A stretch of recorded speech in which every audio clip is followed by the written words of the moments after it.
My transmission shifting slow, or it won't shift sometimes. I've done changed the valve on the side of the transmission.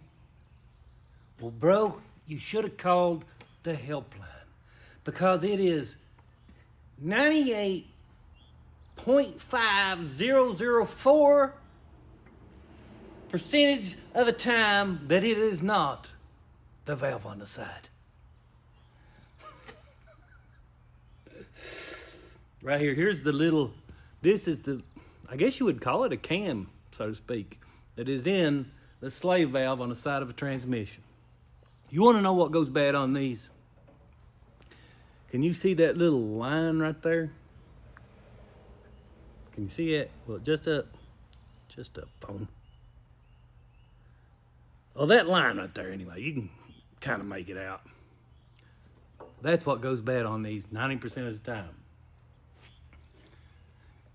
You know, 90% of the time, and the rest of the time, it is getting water in your air system, not draining your air tanks.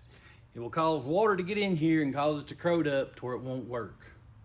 But if it has ever worked, like I said, this is rarely the problem. But that little line there I was showing you, what that is this works back and forth in here, obviously.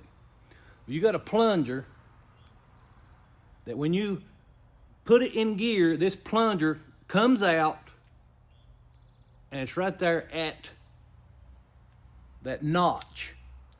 Okay, when you're in gear, it comes out and holds this shaft from going back and forth. Okay, when you're not in gear, it just comes straight back and forth.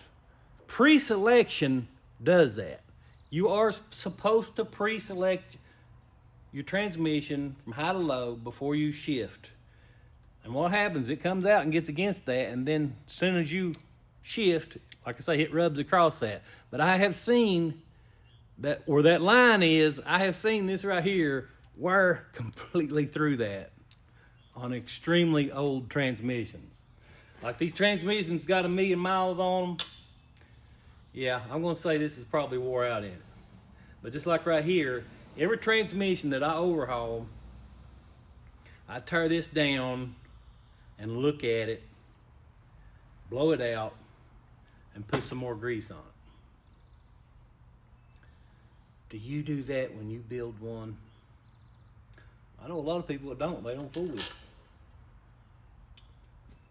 But I do that. That way I can take a look at it and make sure everything's okay.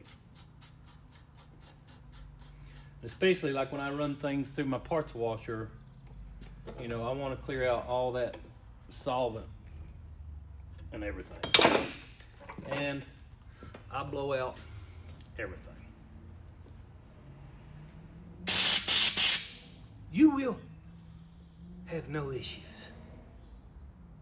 Or my name ain't the Gear Man.